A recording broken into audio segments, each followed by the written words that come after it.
Hey guys, it's Logan coming to you from what feels like always rainy West Virginia here lately.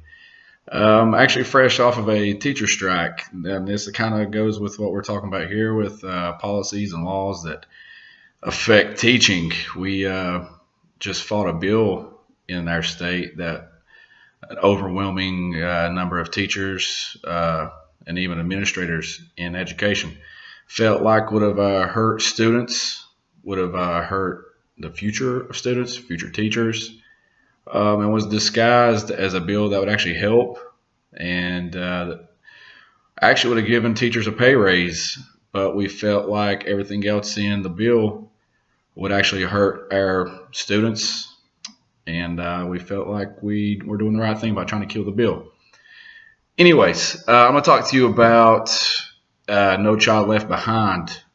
No Child Left Behind is an extension to the Elementary and Secondary Education Act of 1965, which was put into law by President Lyndon Johnson.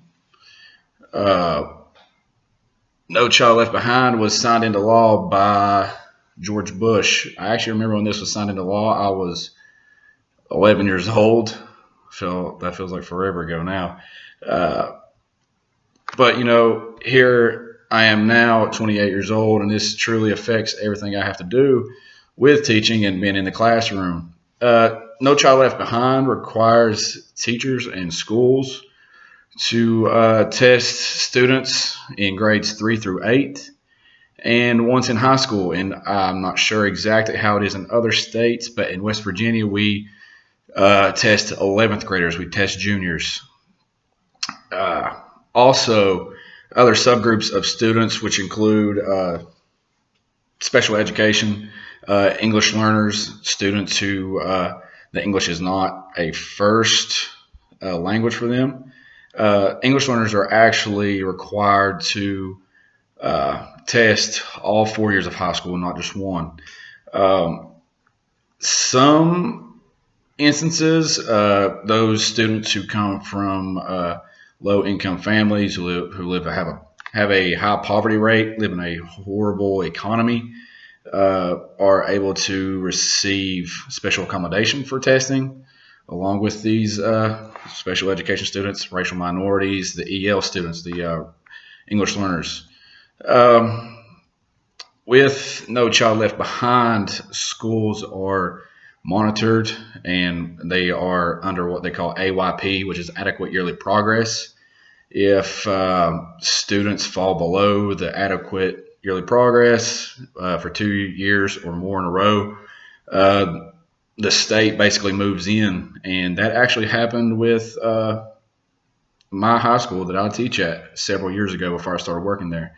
The state controlled the Board of Education. Basically, they were over top of every move that teachers, administration, superintendent made. And just recently, 3 years ago, which would have been my second year at the high school, we gained sovereignty, I guess you could say, again. And that was actually a big rejoice in Mingo County.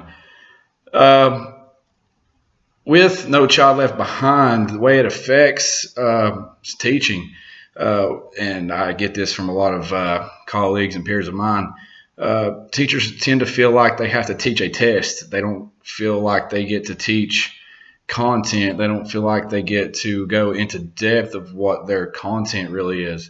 I know with social studies, with that's what my main focus is. A lot of those teachers feel like they get put on the back burner because the main focus with these yearly tests are on reading and math and some science. You hardly see foreign language and social studies and the arts be a main focus. And these teachers do feel like they are kind of pushed to the back burner, and they feel like they are teaching more out of their comfort zone, especially with the way they feel that they are teaching a test. I can stress that over and over. And it's hard for teachers to feel that way. And I know myself, I felt like that in the past. I felt like I had a lot of pressure on myself to make sure that my students scored proficient and not only made me look bad, made themselves look bad, or made the school look bad, because no one wants that stigma, especially in Southern West Virginia. We already have a stigma of poorly uneducated, all these bad accusations that we're horrible with our low education rates, and we're actually middle of the pack with the rest of the country, even though that we do get this bad stigma on us.